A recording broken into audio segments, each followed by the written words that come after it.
September 12, 1987. My name is Major Alan Schaefer, also known as Dutch, U.S. Army veteran, Special Ops Commander, and the only survivor of the Valverde incident. These tapes are my personal testimony. Insurance. Should anything happen to me, what I found won't be lost. My team was brought in to rescue a Guatemala cabinet minister and his aide, who had been captured by guerrilla forces in Valverde. We located the downed helicopter, and the skinned bodies of those aboard hung in nearby trees, seemingly at the hands of guerrilla fighters. After assaulting their camp, it became clear that the mission was a setup. American intelligence had sent us to retrieve the captured agents who had been on recon for future military action. But none of that matters, because while we were clearing out the guerrillas, something was hunting us. An invisible killer tracked us as we made our way to the extraction point. In 24 hours, it wiped out my entire team. Rick Hawkins, Blaine Cooper, Mac Elliott, Billy Soul, Jorge Ramirez, and Al Dillon. The best soldiers I've ever known. Men I trusted with my life were butchered like animals. It was a nightmare. We walked in with guns, but it had perfect camouflage, advanced weaponry, and could see heat. It was strong and smart, a pitiless hunter. I waited, I watched, and when I understood it, when I saw how it hunted, I killed it. As it lay dying, in a final fuck you, it activated an explosive device. I barely escaped that blast. My radiation sickness and the crater of the explosion are the only evidence it ever was here. I've given my official statement to Agent Peter Keyes of the OWLF, but it's become clear I needed to investigate Valverde myself. Keyes was thorough, but he asked all the wrong questions. I mean, we have proof of alien life, but that life sees us as game. It's an alien whose first contact with humanity was to hunt us for sport. All Keyes cared about was the technology lost in the explosion. He can see the jungle for the trees. I see the threat. He sees the opportunity. Spies are all the same. I mean, we aren't people to them. We are assets. How many soldiers will he feed to those monsters just for a chance to steal from them or to learn from them? The government can't be trusted. So I will have to do this on my own. I'm cutting my treatment short and going off the grid.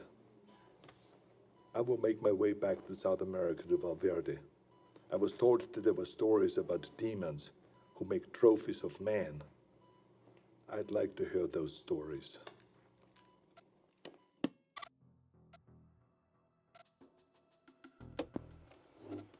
April 8th, 1991. I'm not dead yet. I'll admit, I regret not curing my radiation sickness before I left. It made leaving the country difficult.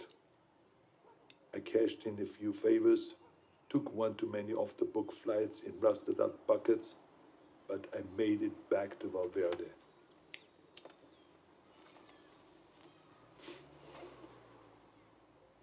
The area was on lockdown, sealed by American intelligence for study. The complex centered on a crater from the alien self-destruction. I found the scientist slumming in a local bar. A few drinks, a couple of threads later, he was ready to talk.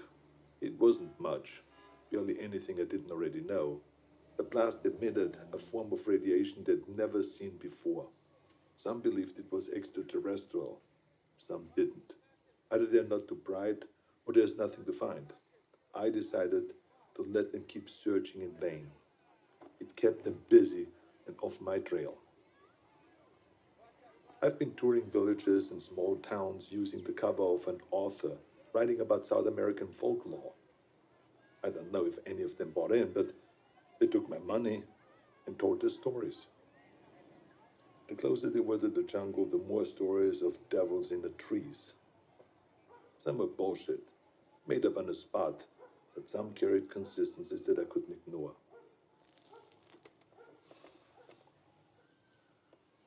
Whatever it was, the demons who make trophies of man, the devil of the trees, or the skull taker, the stories always began on the hottest summer that they could remember. In the summer of 1987, Valverde Valley broke its all-time high in temperatures. They love the heat. It must remind them of home. Everything else confirmed the truth of the stories. Proud warriors skinned and hanged, skulls and spines ripped from their bodies. Maybe it was obvious from the beginning, but it wasn't until I heard the stories that I truly accepted the purpose of these mutilations. I mean, they're taking trophies. They travel impassable distances to hunt us, skin us, and mount us over some alien fireplace on another world. It would be disgusting if it weren't so familiar. Where do I go now? It's been on my mind all year. The takeaway from all this intel is that they've been doing this for decades, centuries maybe. They're coming back, and I need to be there when they do.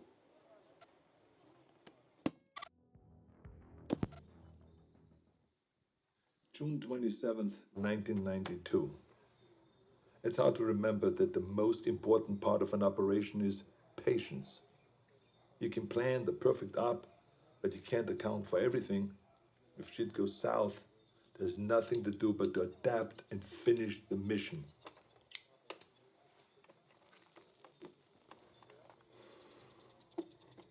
Sometimes you just get lucky. I was in the dock, 10 clicks downriver from the Valverde border, figuring out my next move. I was ready to pack it in. I mean, I thought that I learned everything that I could, that there was nothing left for me to find. The OWLF had abandoned the detonation site a year ago, and I thought that they already shipped back to America. That's when I saw Agent Peter Keyes tie his skiff to the dock. I mean, I haven't seen Keyes since I gave my official statement to him. It was impossible, but there he was with three of his buddies. All agents. I mean, the clean, tidy outfits give them away all the time. I mean, they don't want to get down in the dirt, you see. That's what they pay soldiers to do. Keyes walked up, looked right at me, and shook my hand. I mean, with the radiation sickness, I've lost a lot of weight, so I thought that he maybe would not recognize me. But then he greeted me like we were old pals. Keyes is a good spy, saying nothing, implying everything. We spent the next few hours trading war stories at the bar. If you'd heard us, you would never have suspected we were trading intel on an alien manhunter. His cover was that they have been looking for a serial killer, a sadist who has been operating in the area for years, hunting people like animals and then skinning them alive. Keyes wanted to talk about the monster, so it all came out in the cover story. In many ways, they were just a few steps behind, surveying villages for information, locating witnesses. He did confirm one thing that I only considered. He told me how the killer chose his victims. They were always armed. A rifle, a pistol, a knife in the boot. He wasn't taking kids or random villages. He wanted a challenge. Whatever it was a hunter. When it killed for sport. I wish they were here for a military action, recon for an invasion. But the truth was so much worse. We are prey, animals, fit only to be hunted. Keyes and his buddies paid the tab and mine, but before he left, he winked at me and he said, "Stay out of the jungle. That's where he gets you." I tracked Keyes and his team for weeks, but they didn't learn anything new. Maybe they knew that I was there, maybe they didn't, I don't know. I've risked enough for now. I think it's time to disappear. Keep my ear to the ground. Be patient.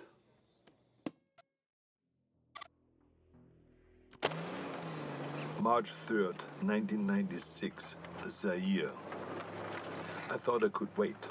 I thought that I could hold back and make my move at the right time. I couldn't. Fuck. I had to find them. I needed to hunt it or let it hunt me. I joined up with any private military company that was headed into the hot zone. I pulled every string, cashed out every favor just to follow the sweat and the death that attracted the demon. I eventually put together a team myself. Lost soldiers and haunted men, willing to fight and to die wherever I led them. They thought that I was a legend, and I let them believe that. I'm quiet and good in what I do. They needed them to see me as a legend, so that they could take them to die in a sweltering jungle. We went on more missions than I can remember. We didn't fire until we were fired at. They thought that it was my code. It wasn't. I was waiting and watching.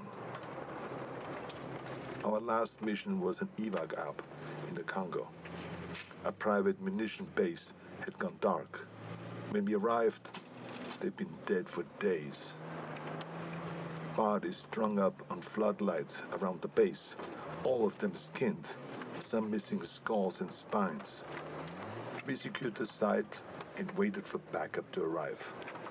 In the heat of the day, I stared into the waves of heat coming off the concrete, thinking that any minute they might come alive as the invisible killer.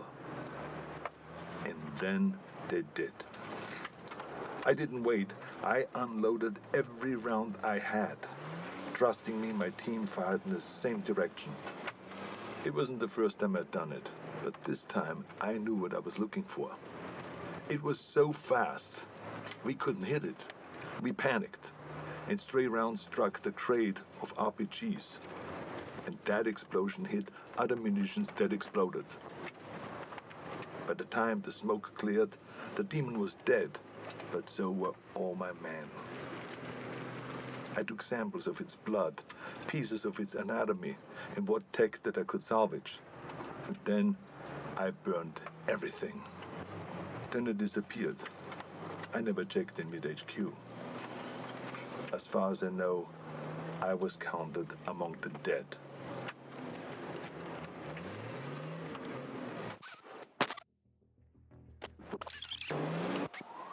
October 12, 1997, Los Angeles. I needed to come back to the States. It wasn't impossible to sneak contraband through customs, but I wasn't willing to risk what I found in the Congo falling into the wrong hands. Instead, I traveled to Mexico aboard a cargo ship bound for the port of Altamira. From there, I made my way to Tijuana, and I bunkered down. I had tangible proof of extraterrestrial life in my possession, but no idea what to do with it. I'm not a scientist. I did a soldier's duty and secured valuable intel. This was out of my pay grade. I kept an eye on the news. Los Angeles was having a record-breaking heat wave and a gang war on the streets. It was perfect. I could feel it in my bones. I'd been tracking them for so long, I could think like them. I could smell the prey. I could see the hunting ground. I had to get to LA. Crossing back into the States from Tijuana wasn't that difficult, but by the time that I'd reached the city, it was already over. Like Valverde, the OWLF only found crumbs. What I'd hoped might be an alien ship turned out to be only a launching site. I wanted it too much, and I got sloppy. I breached the OWLF's quarantine and was captured.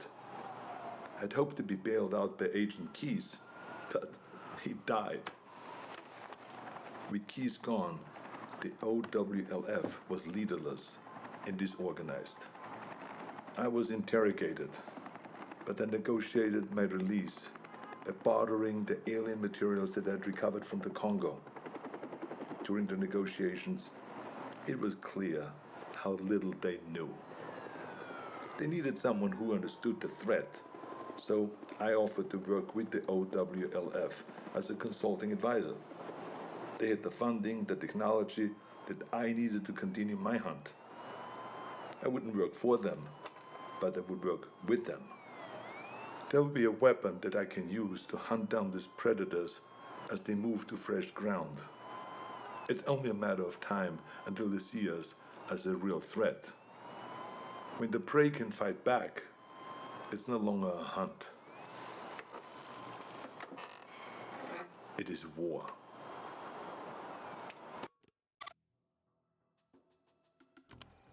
March 3rd, 2008. We've gotten good at killing predators. Every time we find one, we come back with more tech, more research, and the OWLF's funding goes up. Together, we have gotten stronger and more efficient. For a time, the aliens were surprisingly predictable. They had no idea that we knew so much about them. But that began to change. They sent better hunters every time. They're beginning to see us as a threat. Or we've become a more worthy prize. Maybe both.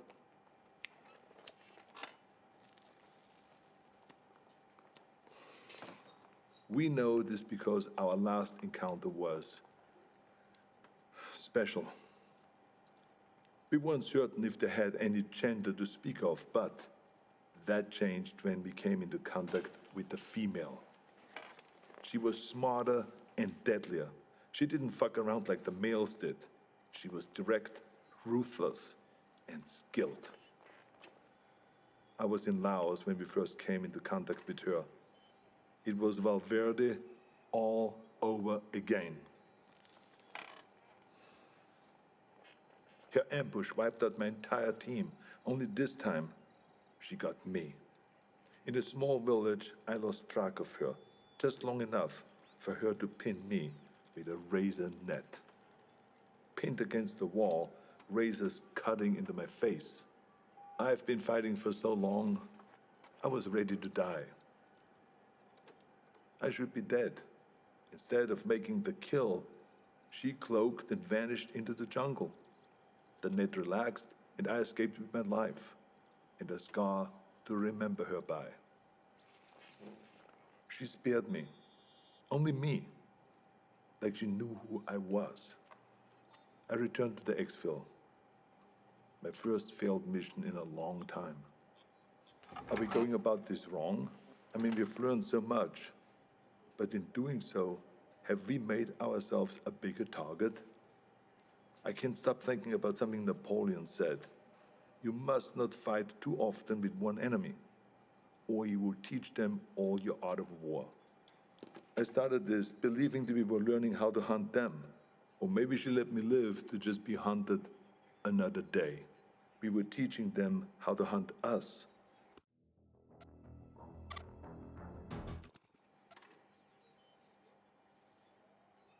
January 13th, 2019. I knew that the Predator's deployment to Earth would make it impossible to keep all of this a secret. Sooner or later, there would be another player on the board. I'd hoped that it would be another agency, one that understood and respected the threat. Project Stargazer. Our initial intelligence on Stargazer was that they were capable, funded, but inexperienced. But they were smart. They took the OWLF's funding and got it shut down. Everyone we could identify in their group was a disavowed member of another agency, including the OWLF. Lacking strong leadership and a clear directive, they were sloppy and arrogant. They were aware of the Predator's threat, and while they had many of the pieces, they struggled to see the bigger picture. Stargazer was so far behind that we didn't see them as a threat until the event in Mexico. The recovered Predator escape pod was an extraordinary find for Stargazer, but the death toll was a heavy price to pay for taking a Predator captive. My task force has many directives, but one of the most primary is we do not take captives. retrieve technology, corpses, and other intelligence. But there's no value in a live predator, only liability. The enemy does not want peace. The enemy does not negotiate. Its only drive on Earth is to hunt. What we might learn from a captive predator would never be worth the risk to our people. Stargazer didn't learn from their mistakes, and the technology they've recovered has only made them cocky. When the government cut ties to the agency, it should have shuttered their project permanently, but they only shifted their goals. Guerrilla factions and private military companies are being contracted by Stargazer to set out bases and equipment in locations that we have identified as ideal hunting grounds. We believe that the former intelligence project is setting itself up to be a fully independent dealer of otherworldly arms. This is the worst-case scenario. Hostile forces will use those weapons on their enemies, and they will use them on us. All the while, the true enemy stalks us unseen. It's a distraction mankind can't afford. Stargazer will have to be dealt with.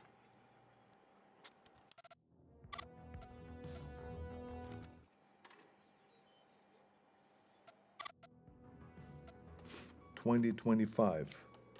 It's hard to believe that I'm still here recording this. I probably shouldn't be smoking in the med bay, but fuck it, it's my birthday, for Christ's sakes.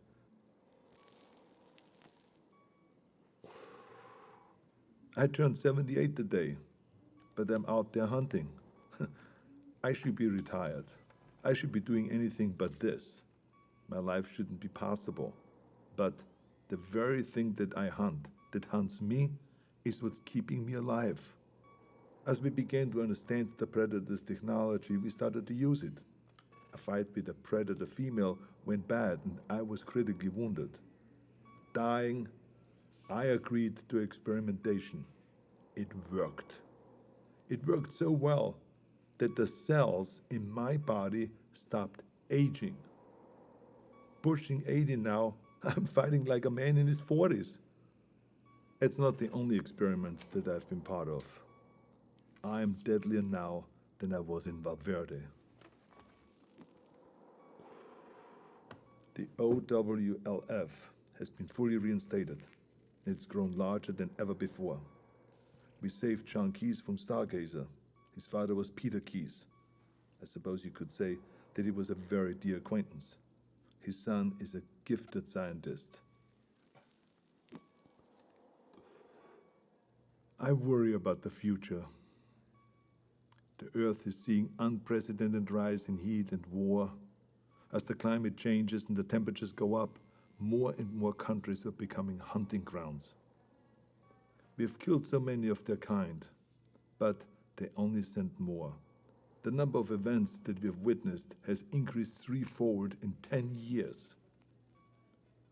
We have made an impression on them, but not like we had hoped.